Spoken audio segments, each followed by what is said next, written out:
క్రితం ఎన్డీఏ ప్రభుత్వం చట్టాన్ని మార్పులు తెచ్చి తీసుకొని రావడం ద్వారా దాని లాభ నష్టాలు ఏమైనా మాట్లాడదామని కూడా మనల్ని అందరినీ ఇక్కడ కలిపినారు. నేను పూర్తి వివరాల్లోకి పోను. ఒక్కటి మాత్రం చెప్పగలుగుతాను. నేను ఒక రైతునే. 2004లో ఆ రోజు మా ప్రాంతంలో 20 రూపాయలు ఆడవాళ్ళ కూలికి వస్తే ఇచ్చేటువంటి వాళ్ళం. మగవాళ్లకు 40 రూపాయలు ఇచ్చేటువంటి వాళ్ళం. అలాంటిది ఈరోజు ఆడవాళ్లకు 300 రూపాయలు ఇస్తా ఉన్నాం, మగవాళ్లకు 500 రూపాయలు ఇస్తా ఉన్నాం.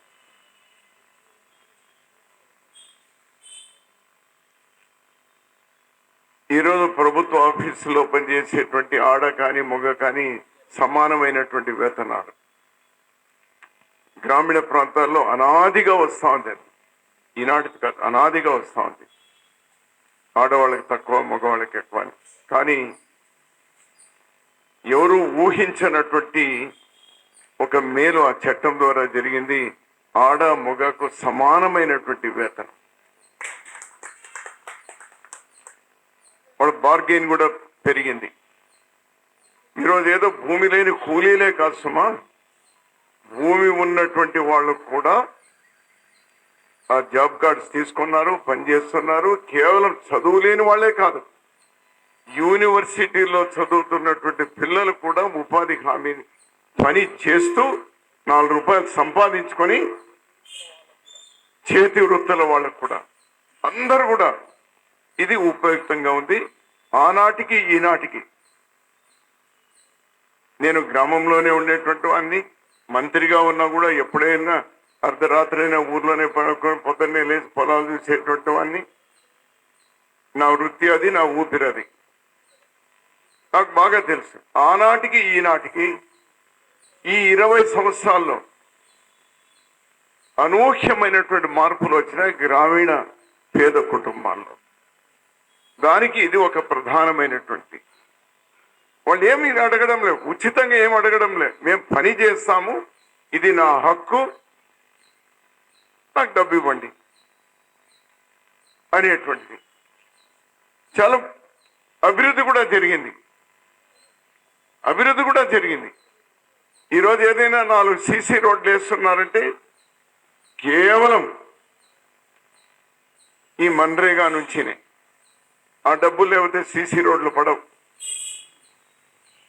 ఆ డబ్బులు వస్తున్నాయి కాబట్టి గతంలో గ్రామీణ ప్రాంతాల్లో పంచాయతీ కార్య భవనాలని నిర్మాణం చేసినారు. రోడ్లు కానీ, వాటర్ కన్జర్వేషన్ కానీ, కాలువల పూడికలు కానీ, చెరువుల పూడికలు కానీ, చివరికి ఆ చెరువుల నుంచి ఆ మట్టి, సారవంతమైనటువంటి మట్టిని పొలాల్లో వేసుకోవడానికి కూడా దీన్ని వాడుకున్నాం. అద్భుతమైనటువంటి చట్టం ఇది. ఓ పక్క వాళ్ళ ఆర్థిక స్తోమత పెరిగింది, గౌరవంగా వలసలు పోకుండా అక్కడ ఉన్నారు, పొట్ట చేతను పట్టుకొని ఈ నాగరికమైనటువంటి సమాజంలో పక్కన పోకుండా ఉన్నారు. మరొకటి, గ్రామీణ ప్రాంతాల్లో వ్యవసాయానికి సంబంధించినటువంటి తోడ్పడేటువంటి, గ్రామీణ ప్రాంతాలకు తోడ్పడేటువంటి అభివృద్ధి కూడా సమానంగా 20 సంవత్సరాల్లో జరిగింది, జరుగుతూ ఉంది.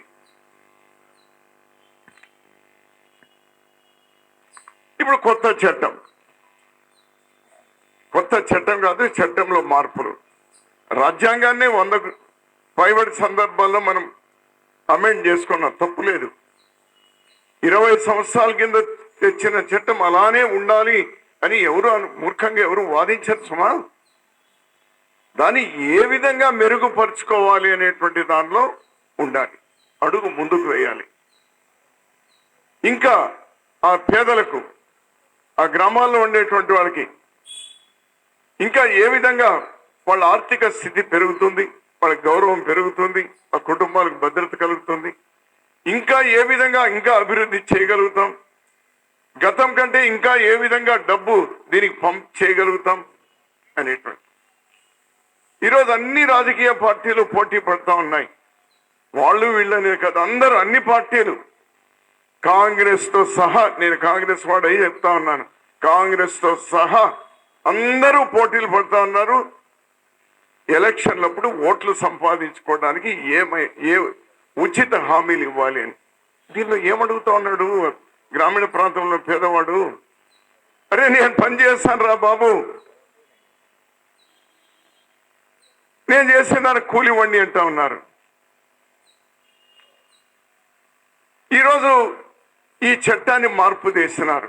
నాకైతే ఏ ఒక్క మేలు కూడా ఎక్కడ కనపడలేదు. దీనిలో అడుగు ముందుకు వేయలేదు.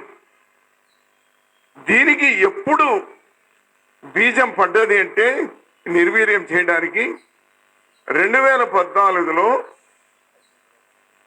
మోడీ గారు ప్రధాని అయిన వారం 10 రోజుల్లోనే ఆనాడు భారతీయ జనతా పార్టీ ముఖ్యమంత్రిగా, రాజస్థాన్ ముఖ్యమంత్రిగా ఉన్నటువంటి షిండే, వసుంధరా షిండే, ఆమె ఒక ఉత్తరం రాసింది, ప్రధానికి ఉత్తరం రాసింది. ఈ మహాత్మా గాంధీ జాతీయ గ్రామీణ ఉపాధి హామీ పథకాన్ని వెంటనే ఆపు చేయండి, రద్దు చేయండి అని లెటర్ రాసింది. షీ వెంట ఆన్ రికార్డ్. ప్రధాని గారు ఇది ఒక మాన్యుమెంట్, అంటే కాంగ్రెస్ వైఫల్యాలకు ఇది ఒక మాన్యుమెంట్ గా నిలిచిపోతుంది, ఇది ఆపు చేయము అని అన్నారు. అంటే అర్థమైపోయింది ఆనాడే. ఈరోజు వాళ్ళ మాటలకు అనుగుణంగా ఈరోజు తీసుకొని వచ్చినారు. పొమ్మనక పొగ పెట్టడమే ఇది. 90% ఇచ్చేటువంటి నిధుల్ని ఇంకా అవసరమైతే 100% ఇస్తాం, ఇంకా బాగా చేయండి, బాగా చేసే రాష్ట్రాల్లో 100% ఇస్తామని చెప్పేటువంటి ఆలోచన రావాలి. కానీ తిరోగమనం వైపు మేము 60 ఇస్తాం, నువ్వు 40 పెట్టుకో, అవకాశం ఉందా? వారం వారం ఒప్పులు తెచ్చుకుంటా ఉన్నారు కదా ప్రభుత్వాలు, సాధ్యమా? అంటే ఆల్మోస్ట్ వెంటిలేటర్ల మీద ఉన్న కొన్ని రాష్ట్ర ప్రభుత్వాలు వెంటిలేటర్ తీసేయడమే, అంటే ఒక హక్కును తీసివేయడమే. ఇంకోటి అన్న 125 రోజులని, 125 రోజులు కష్టమా, 150 రోజులు చేయమని మేమందరూ పోయిన ఎలక్షన్లో మా మేనిఫెస్టోలో పెట్టడమే కాదు ఇవ్వాలి అని అన్నాం. రైట్. ఒక పాయింట్ మీరు ఏమంటే ఈరోజు రైతు కూలీలు రైతుల మధ్యలో లడాయి పెట్టేటువంటి ఒక ప్రయత్నం చేసినారు. Highly litigant party BJP, highly litigant party. ఎందుకంటే గ్రామాల్లో ఈరోజు కూడా రైతులు చెప్పినట్టు ఎలక్షన్ నాడు ఆ కూలీలు వింటారు అనేటువంటి వాళ్ళకి నమ్మకం. నేనున్నా నా ఊర్లో, నేను చెప్పినట్టు అందరూ వింటారు అనేటువంటి వాళ్ళ ఒక నమ్మకం. అందువల్లే ఈరోజు రైతు కూలీల నోట్లో మట్టి కొట్టి, రైతు కూలీల కోసమా నేను మళ్ళీ చెప్తా ఉన్నాను, సన్నకారు చిన్నకారు రైతులు కూడా ఈరోజు జాబ్ కార్డ్స్ తీసుకొని పనిచేస్తా ఉన్నారు. ఉన్నది వాళ్ళకి ఎకరానో, అర్ధ ఎకరానో, 2 ఎకరాలు, ఎన్ని రోజులు పని ఉంటుంది సంవత్సరంలో? వాళ్ళకి 10 రోజులు ఉంటుందా, 15 రోజులు ఉంటుందా, 20 రోజులు ఉంటుందా? మిగిలిన రోజులు వాడు కూడా కూలిపోవాల్సిందే. అంటే గౌరవంగా దూరం పోకుండా ఆయా పొలాల్లోనే పని చేసుకొని ఉన్నారు. అటువంటి ప్రయత్నం జరుగుతూ ఉంటే ఈరోజు భారతీయ జనతా పార్టీ మొత్తం ఈ స్కీమ్ని నిర్వీర్యం చేసేటువంటి ఒక ప్రయత్నం జరుగుతూ ఉంది.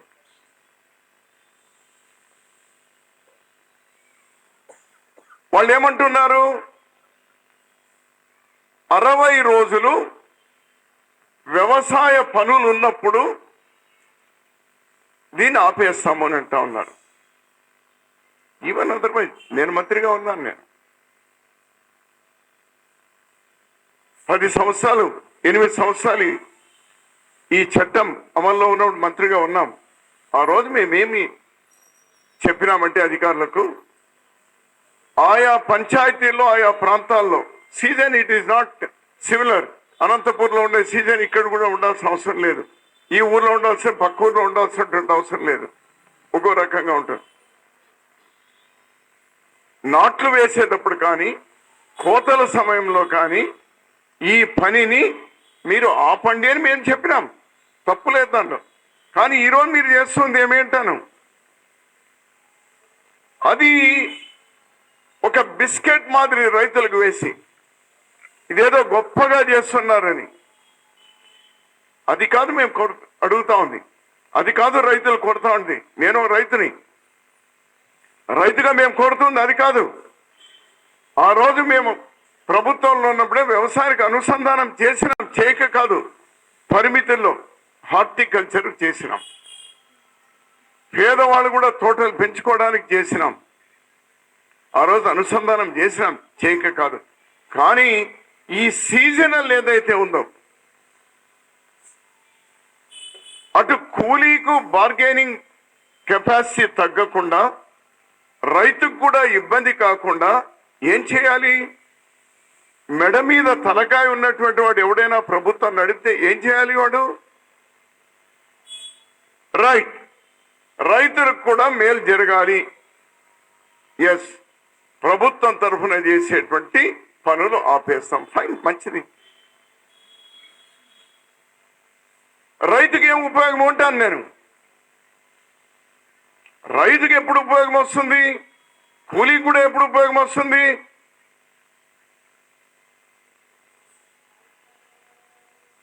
నీ ఉపాధి హామీ పథకాన్ని, ఈ చట్టాన్ని ఆ 60 రోజులు, ఒకవేళ ఒక గ్రామంలో 10 రోజులు రావచ్చు, 20 రోజులు రావచ్చు, 2 దఫాలు రావచ్చు, 4 దఫాలు రావచ్చు. 2 పంటలు పండిస్తాయి. మాలాంటి చోట అయితే ఒక పంటకే 2 దఫాలు రావచ్చు. ఇవి ఒక ఎకరానికి వేరుశనగకి ఇదో 10 దినాలు, లేకపోతే వరికి అయితే ఒక 20 దినాలు, ఏదో నిర్ణయించు. సైంటిఫిక్ గా అదేం పెద్ద రాకెట్ సైన్స్ కాదు.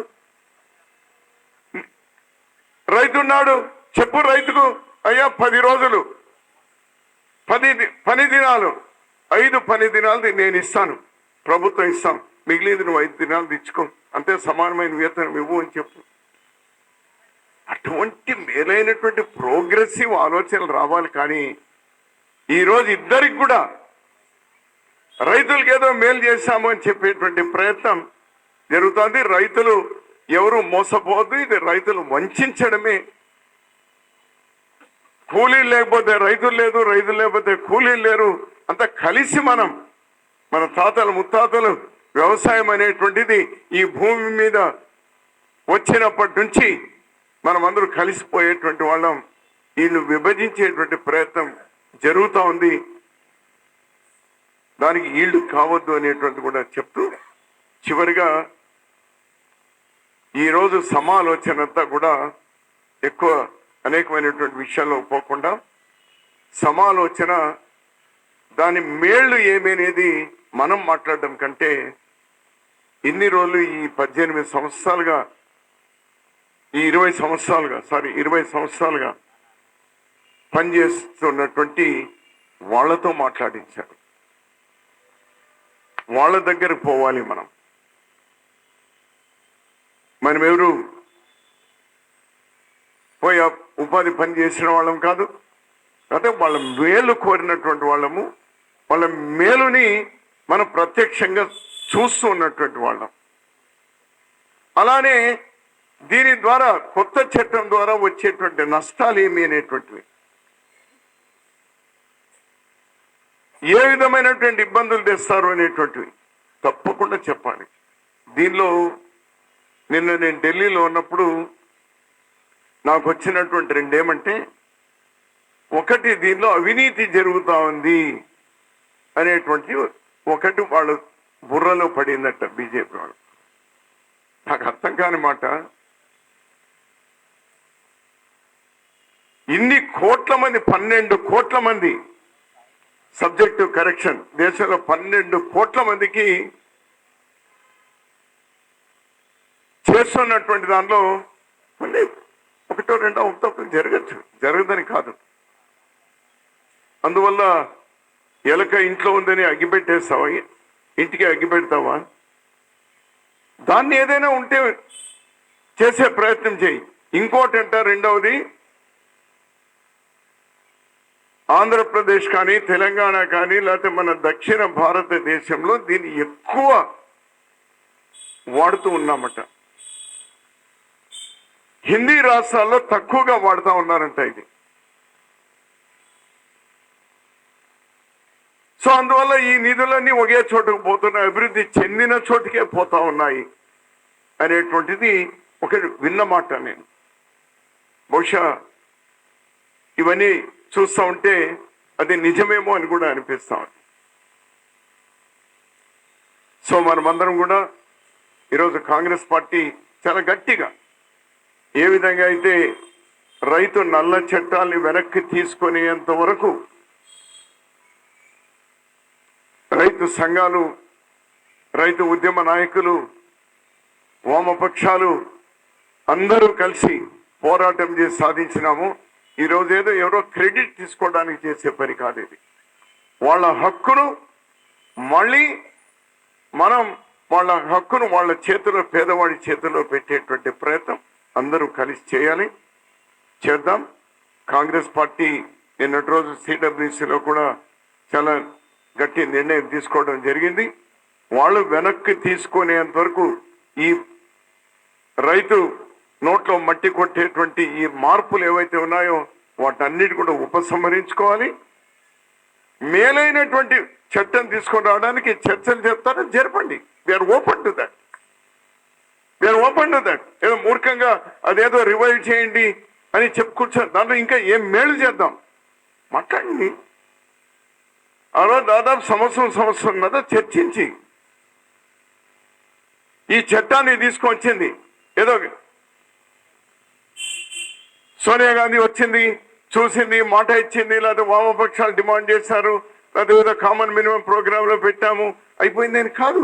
ఎంత చర్చలు గ్రామ స్థాయి నుంచి, అన్ని పార్టీల నుంచి, అన్ని స్టేక్ హోల్డర్ల నుంచి, ప్రభుత్వ అధికారులతో మొదలుకొని అన్ని చోట్ల అన్ని రాష్ట్రాల అభిప్రాయాలు తీసుకొని పార్లమెంట్లో చర్చించి ఎంత నిజాయితీగా జరిగింది. ఈరోజు దొంగచాటుగా ఎందుకంత ఎంత అదరాబద్రగా 2-3 రోజుల్లోనే చేస్తారయ్యా ఇది? ఏ రాష్ట్రాలతో మాట్లాడరా మీరు? స్టేక్ హోల్డర్స్తో మాట్లాడరా మీరు? నిన్నటి రోజు ఏదో పెట్టారు కదా, 26వ తేదీ అన్ని గ్రామాల్లో కూడా గ్రామ సభలు పెట్టారు కదా. అదేదో అంతకుముందే ఏడవచ్చు కదా. ఇదే విధంగా అనుకుంటున్నాం, ఎట్లా చేయాలి అని చెప్పచ్చు కదా, మాట్లాడరే. సో అందువల్ల మనమందరం కూడా మళ్ళీ గతంలో ఉన్నటువంటి 20 ఏళ్ల కింద తెచ్చినటువంటి చట్టాన్ని పునరుద్ధరిద్దాం. అది వచ్చేంత వరకు పోరాడదాం, వాళ్ళ పక్షాన నిలబడదాం.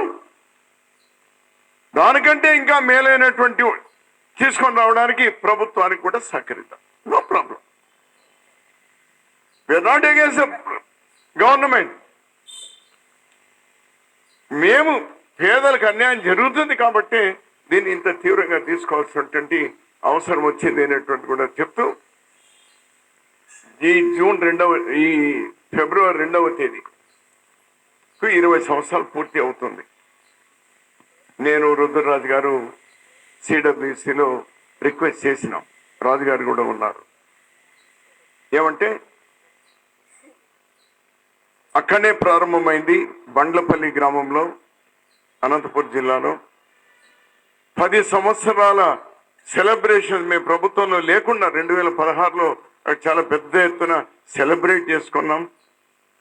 పేదలకు మేలు జరుగుతోంది అని.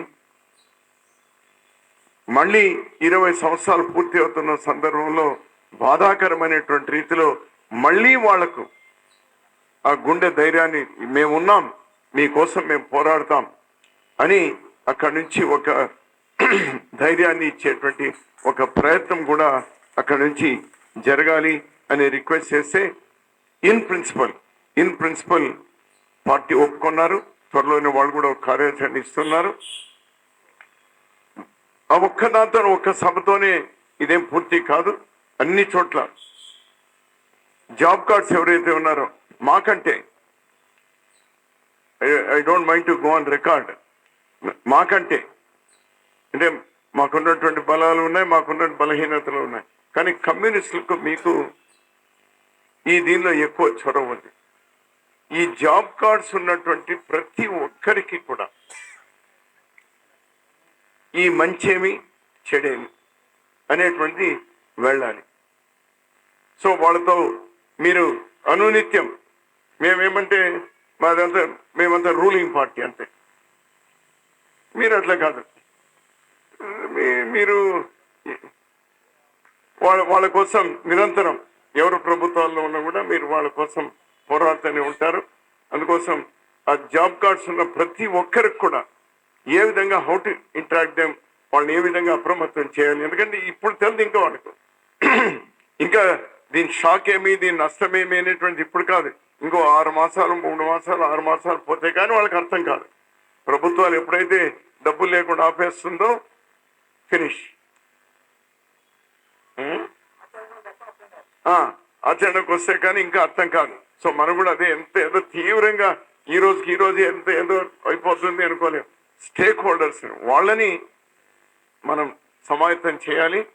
సో అది చేయవలసినటువంటి బాధ్యతను మనం అందరం కూడా తీసుకుందాం. తప్పకుండా మీ సూచనల ప్రకారం కాంగ్రెస్ పార్టీ దీనిలో ముందు ఉంటుంది. మా బాధ్యత, ఎందుకంటే అది తెచ్చినా చేయాలి. అంతేకాకుండా మహాత్మా గాంధీ గారి పేరు మార్చడం ఎంత దుర్మార్గం అండి, ఎంత దుర్మార్గం. అందులో ఈ ప్రధాని అదే రాష్ట్రం నుంచి వచ్చినవాడు, అదే గుజరాత్ నుంచి వచ్చినటువంటి వాడు. ఎట్లా తీస్తారండి ఆ పేరు?